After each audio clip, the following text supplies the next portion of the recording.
How are you? Mwah. Mwah. How are you been?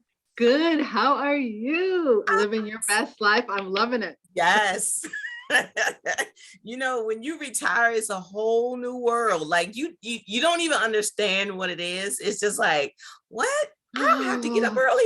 I still get up early though, but it's like I don't have to put clothes on for like a couple hours.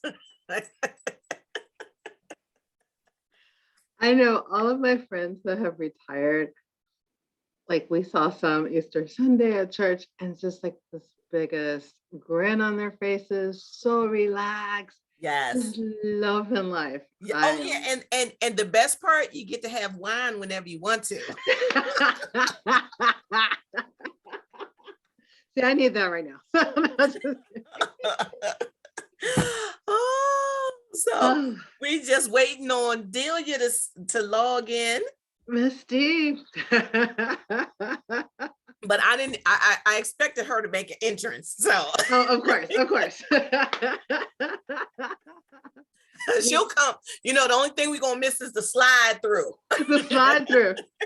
I was cracking up earlier. I'm like, oh man, I should wear a hat. So no, you know what? I was like, maybe I should really just do it all up, and here she comes. She's sliding through. She probably was listening to what Chico DeBarge. That's probably she had to get her last little bit of Chico DeBarge in. She did.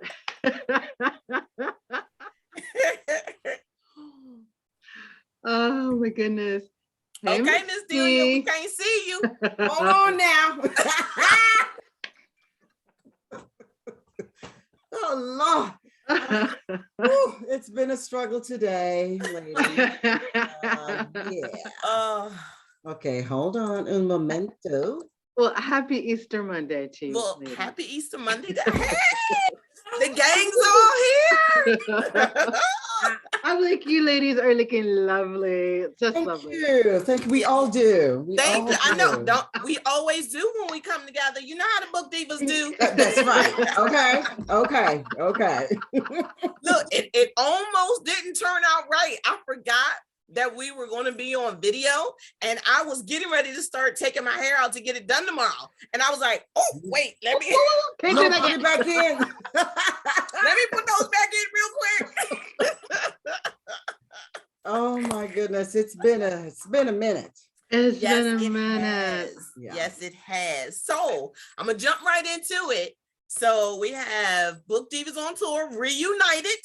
So I was gonna sing the song, but I don't know all the words. And it feels so good. Okay. It feels so good. That's as far as I know.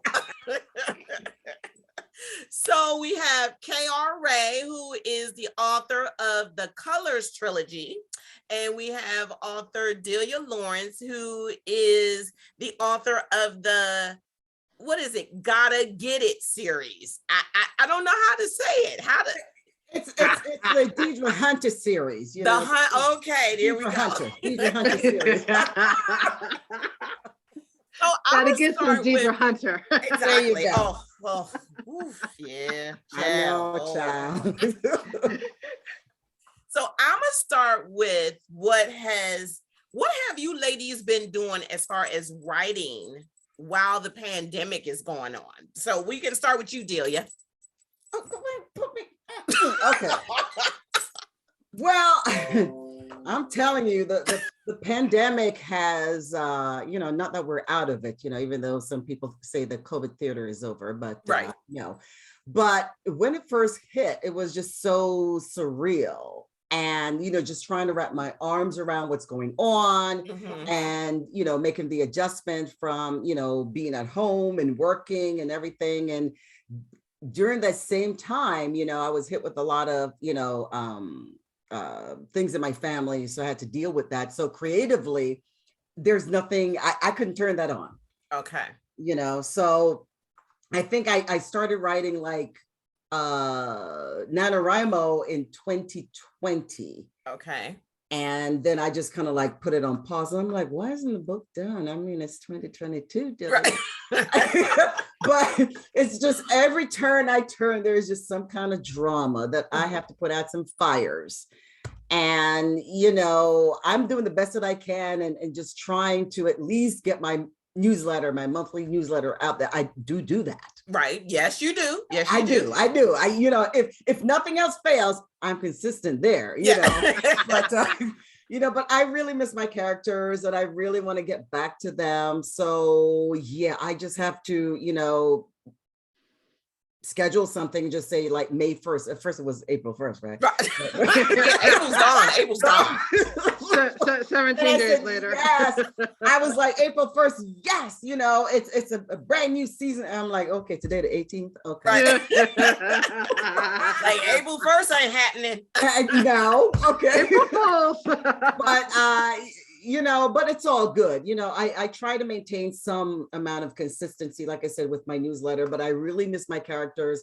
I've probably written maybe, I have about, I would say about 10,000 words, which is not bad though. It's not, that's not bad. Not bad, Yeah. not bad. Could be better, Mm-hmm. you know, but We're getting there. we're getting there. So there were 2 tracks that I wanted to go down. And then of course I was writing like the story, like 2 ways. And I'm like, what are you doing? Pick one. Mm-hmm. Pick one. And however it turns out, Mm-hmm. you just got to live with it. Right. Yeah. Right. You know, so I've made a decision on one track. And I think I'm going to stay there. And now I'm just kind of like generating different places, like scenes where I want it to take place. So that's it in a nutshell. Raye, you take it away. Okay. Thanks, Miss Delia. All right. I'm going now. So for us, it was actually crazy. I kind of had the reverse. I finally came out of a 6-year author hiatus, and you ladies know when we were touring around, my youngest would go like, "Oh my gosh, how many people did you talk to today?" And "Oh, you got to meet fans," and "Oh, you got to meet these famous people," right? And he's like, "I want to write a book." And I go, "That's not why you write. You write because you love the characters. You have something to say, not because Right. you're gonna get rich and famous to meet cool people, right?" Right. And so that was back 2014, 2015 that he originally wanted to write this young adult sci-fi trilogy with me. Mm-hmm. Fast forward, we hit the pandemic, and I'm like, I'm writing this book in this series with or without you. And he's like, "Oh, no, Mom, I'm here." And so with him actually being back home, taking classes locally instead of out in South Carolina, we have the time. And so we actually, well, you never really had the time, right? Right. Exactly. But we were stuck together because you couldn't go anywhere else, right? During the pandemic for the whole first part of it. And so we just started writing. And we finished the Amnesic Prince, which actually wound up being young adult fantasy instead of sci-fi. Okay. But we finished that in October, and we're actually trying to get it traditionally published. We're also writing currently book 2, and we also have book 3 mapped out. So we're kind of like you, Delia. We're about actually we're probably about 20,000 words into book 2. But right now we're going through the whole fun process of querying literary agents and then seeing where it goes from there. So we're going to give ourselves a year to try to get it traditionally published. And if not, we have no problem publishing it under JPAD Publishing and Print. So that's what we've been doing since the pandemic. Well, I mean, I've been doing the same thing. Well, right before the pandemic, I was working on the 2 novels, The Teacher's Lounge and Stiletto Stalker. I finished both of them. Right? I finished both of them, but you know how you finish a project and then it's like, I feel like something is missing. Listen, yeah. So I literally put it aside for all of 2020. And then last year I picked it back up, and then I figured out what was missing, because even though it had wrapped up, both stories had wrapped up, I just felt like the main character had a little bit more to say in both novels.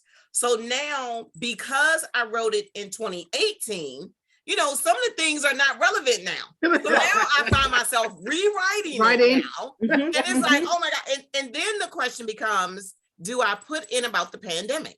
because one of them is a murder mystery. Police didn't stop working. They didn't stay home during the pandemic. So was this my character's opportunity to kill off a few more folks, or was she stuck at home too? So, so that's the dilemma I had. And every day when I pick it up, I go back and I'm like, okay, I'm not going to rewrite the whole thing, but I have to take out some of the things that's not relevant for 2022. So that's where I am with mine. Now, both of you all re-imaged your book covers. Like I know Delia, you re-imaged yours from what was original. And KR, you way really different. Right, way different. So what made you all want to do that? Why did you decide to re-image?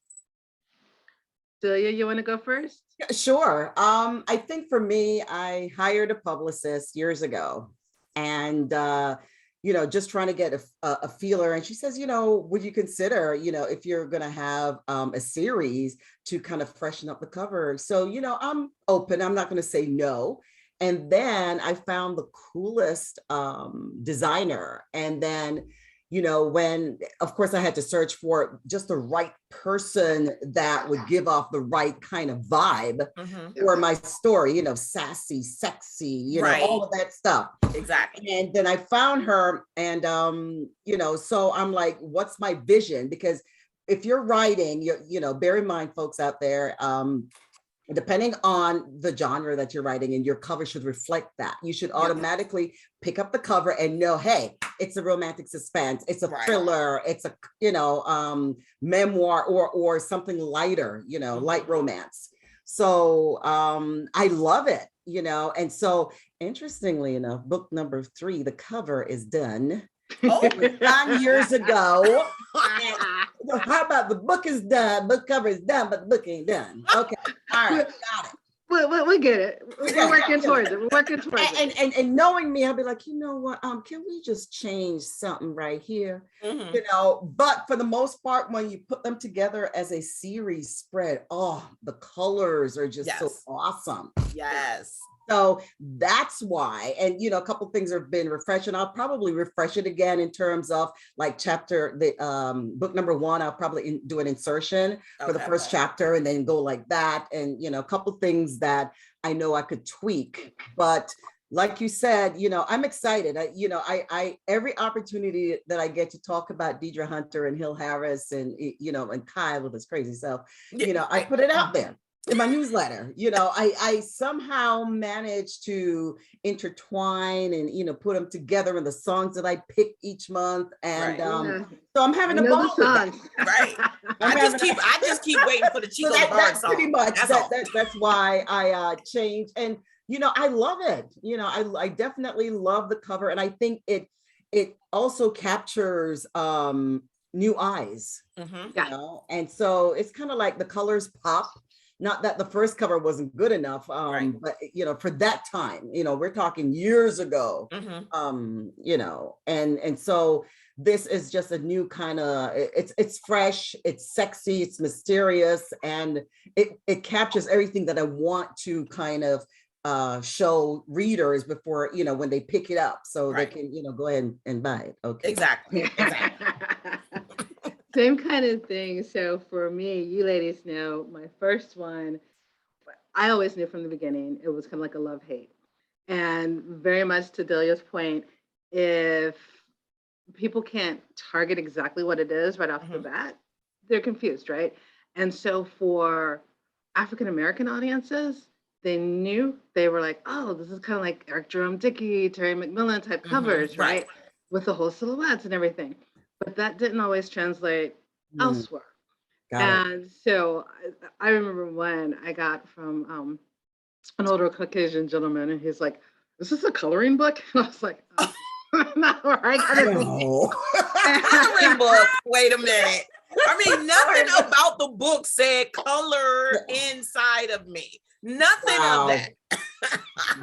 And stuff like that. I always remember I take it with a grain of salt, but I always knew I would get half the people telling me, "Oh my God, I love the covers," and this is just like, that's why I got it. And the other people were like, "I got it because the story sounded interesting, but I wasn't too into the covers, didn't really know what to make of it kind of thing.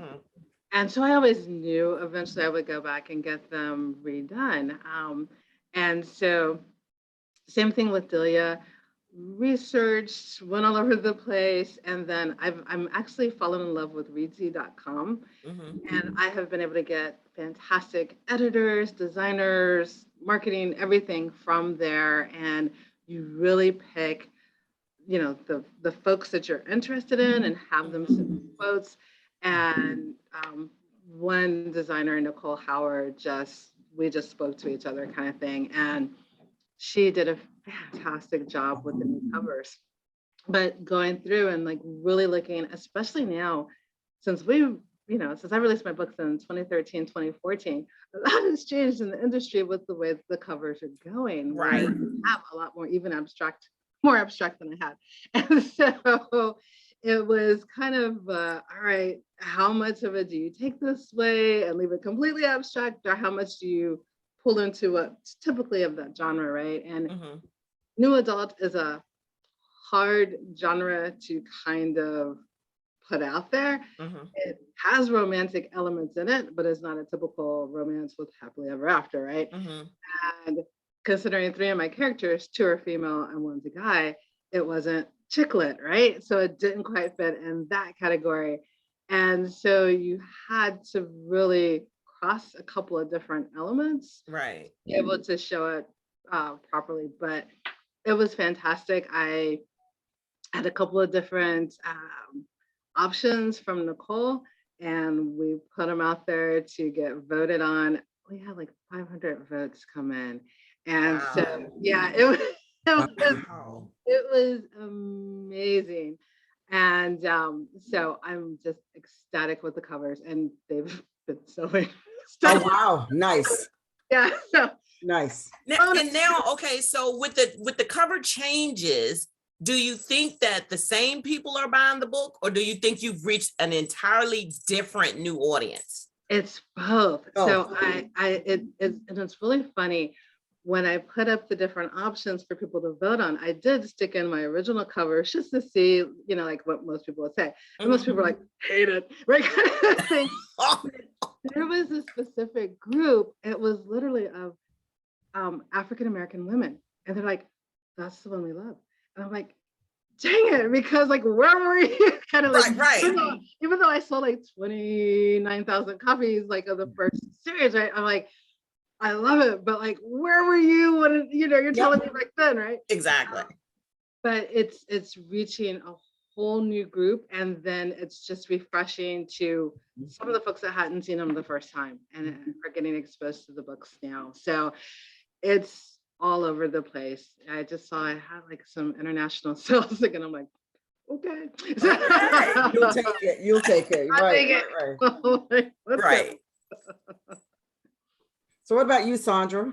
I have been playing around with getting the covers re-imaged, but it's almost like those 2 covers just it basically tells the story when you see the cover, because it's like a fragile China doll on one, and then it's a broken China doll on the other one. So you kind of sort of know where the story goes. And I don't know if I can convey it in a different way, because Cheryl is, she's kind of sort of put together in the first book, but she's shattered in the second book. And the covers convey it. So I don't know if I would be able to re-image it to fit today's, standards, where you would literally get it when you pick up the book. Because like Delia said, when you pick up any book, you have 10 to 25 seconds to decide, I'm buying it or I'm not. Because the first thing they do, look at the cover, and then flip it over and read the back. Yeah. So it's like, I don't want to change. I don't want to change it. Now it's funny because since being retired, my book sales have skyrocketed. Now it ain't like I'm doing anything different. I haven't done any author events or anything like that yet, right? But I guess because living my best life, I just say, I'm an author. I meet people There you go. And There it's you like, go. they like, oh, what do you do? I'm like, I'm retired, but I'm an author. And Yep. we get to talking, and Mhm. literally my book sales have gone like I'm a new author. Like I just came out. So it's like, okay, should I mess with anything right now? Girl, you've Probably not. reinvented yourself. Exactly. So it's like, okay, I'm happy, as long as I can, keep finding those new readers. And Yep. what is so strange, because I have an RV, so when I'm in the RV, people will come. It's funny because I still read. I have everybody's book and I'm still reading. I'll be sitting outside and somebody will come up to the RV and like, oh, I saw you reading so and so and so and so. What do you think about it? I'm like, oh, it's great. And then we get to talk, and it come up that I'm an author, and then they're like, oh, where's What's my your phone? book? Is it on Amazon? Let me go get it right There you now. go. Are you going to be down here? Because I'm going to get it. And can I bring it back to you? And And you sign sign it. it. And I'm like, oh, okay. So RV and being Come on. retired and selling books. Okay. For it. There Check, you go. check, check. There you go. Right, All check. exactly. Who knew? Had I known this would happen, I would have retired a long time Retired ago. earlier. There you go. There you go. But it's a beautiful Have thing. you Like I all said, started beautiful. doing live author events? Like, are you going to begin doing live author events, even with everything that's still going on? KR, go ahead and take it, because I know my answer is no. I have. So I've tried to do mostly events like this, and I've done a couple of presentations to potential authors and folks that are authors and are trying to get ahead and figure out how to market differently. So I have done a number of, it's been crazy. Like literally since I came back in October, I really kind of got on social media again, January, February. And then all of a sudden, March, my calendar started like booking up like crazy. Wow. So I had an in-person event a week ago Friday. And then I have another one going to the Harvard of Grace Craft Beer and Wine Festival not this Friday, but next Friday. And actually, no, it's this Friday. I'm like, going away. Better get Get that it together. date. Somewhere to be. Event now. It's the 22nd. Okay. So I have something coming up this weekend, and so I'm not trying to do a lot of in-person events, and that one's outside, so at least you'll have more of the fresh air blowing through and all that other versus being inside of a place. Yeah. So what about you, Delia? I have no inclination whatsoever. And she says it so calmly. Yes. Like zero. I swear, because the pandemic is, really introduced a whole new world. Yeah. This virtual world, and all of a sudden I'm buying a separate microphone. Then I'm buying different cameras, the lighting, all of it, right? Cameras and all these green screens. I have a whole closet full of stuff. And so I've gotten better, and putting up my stuff, and so it looks perfect, and then I could pick my background if I don't want to show my office or whatever. Right. And I kind of like that, because I think the reach is so much more expansive. It is. Right. And I don't have to get in my car and drive nowhere. Right. Especially with this gas. The gas prices. That alone will keep me home. Love you, but no road trips quite yet. Yeah, I mean, I I think, is it Gaithersburg is coming up. They said I went like delete, because I don't feel the spark, like the last one I recall doing was like Kensington. That was really cool. I would definitely do Kensington Book Fair again. Okay. But outside of that, I'm like, that's not there. I just look forward to Fridays. I'm like, is it over?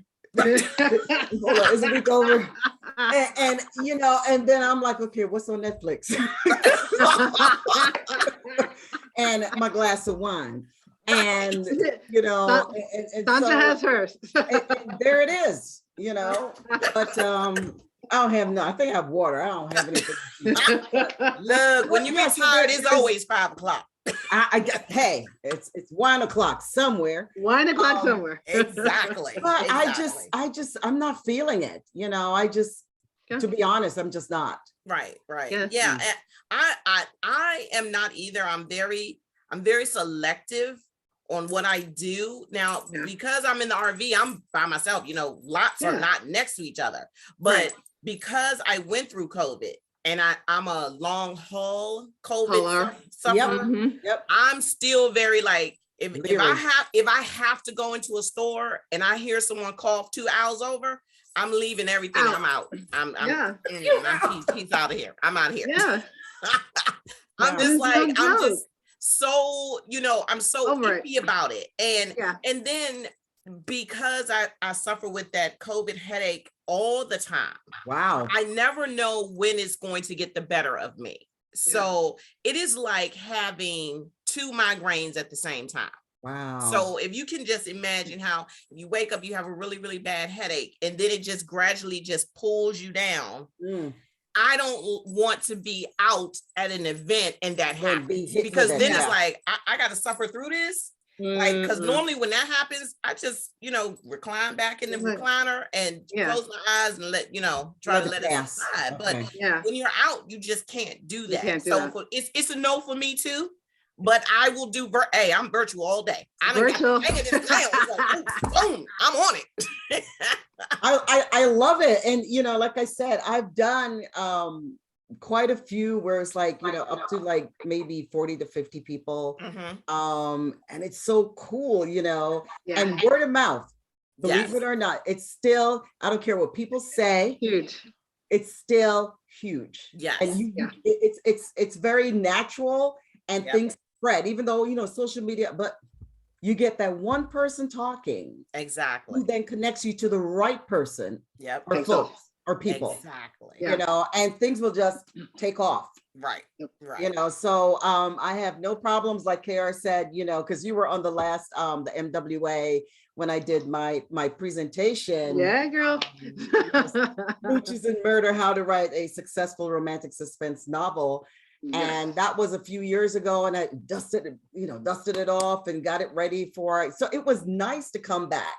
And that was like the first time of doing a live presentation, bringing it, you know, to the virtual stage. Right. You know, and since then, I've done it again, and then folks are asking, you know, what else, you know, what other presentations do you give? And, you know, it all depends, you know, so I'm very flexible that way, and thankful for the different opportunities that come up. Right. Okay, ladies, because you know, you only get so much time on Zoom. So I want each of you to tell everyone out here where they can find you on social media and the names of your books. Okay, KR. Okay, so for me, the names of my books are, it's the Colors Trilogy, as Miss Sandra said, but it's the Colors of Friendship, the Colors of Love, and True Colors are the names of the titles. And on social media, you can always go to my website, krraye.com, krraye.com. On Facebook, you'll find me under krraye3. On Twitter, it's krraye. I'm that way pretty much all the way through. LinkedIn, KRA. You can find me on even BookBub and Goodreads as well. So that's where I am. Okay. And I write romantic suspense novels, and that they're set in Baltimore. The first one is called Gotta Let It Go. The second one is called Gotta Get It Back. And the third, and I'm working on, is gonna be called Gotta Have It All. But you can find me on Facebook at author Dee Lawrence, IG, and on Twitter, it's author the letter D only Lawrence. And I am on Amazon, and what else? Yeah, so, you know, Amazon, you can find me there. And of course, my website, authordlawrence.com. And I am Swangin Webster everywhere that you can care to look. and I'm on Amazon, but I'm new to TikTok, but I'm on TikTok as a totally separate entity as Coco Cigar Cutie, which inadvertently I've become a cigar influencer, and we have to get back together so I can tell you how this whole thing came about. It literally happened overnight, and I did not expect that to happen at all. And it's like, what? Hold it. What's happening here? I love the name though. I love the name. Yes, that is a fly name. Love it. So we're going to end it, but we have to get back together because I want to delve more into your books. I want to talk more about your characters and all of your new projects coming up. And so we're going to have to set that up. And then plus we got to play a little bit of Chico DeBarge. We have to. Play it. We need a whole playlist. I got you. So I will talk to you ladies later. You all have a fantastic evening. I miss you all. We will get together for brunch. Even if we just do brunch virtually, we make up our own brunch. We come together for an hour and we do brunch that way. You know, we want to keep everybody safe. Yeah, I really miss you guys, and like I said, we can always, because things are being relaxed right now, and I know time is short, but we should be able to, you know, even if it's virtual, like you said, just have a meal and that's it. Exactly. You know, so exactly. Yeah. I mean, we could also find a brunch spot and just sit like at one at each round table in the triangle and just scream across the restaurant. You know, like how they throw the bread at you, so we just be throwing it, you know. Pleasure. This was nice, you know, to get together. And I guess if we can do any kind of B.Dot event virtually, I think that would be great, because I'm all in to get back. All in. Yeah. Yes. So awesome. We will get together. I will be emailing you ladies, and we're going to get back together soon. Very, very soon. All righty. All right, ladies. Have a good evening. I love seeing you. Bye. Take care. Love you all. Bye-bye. Bye. Bye-bye.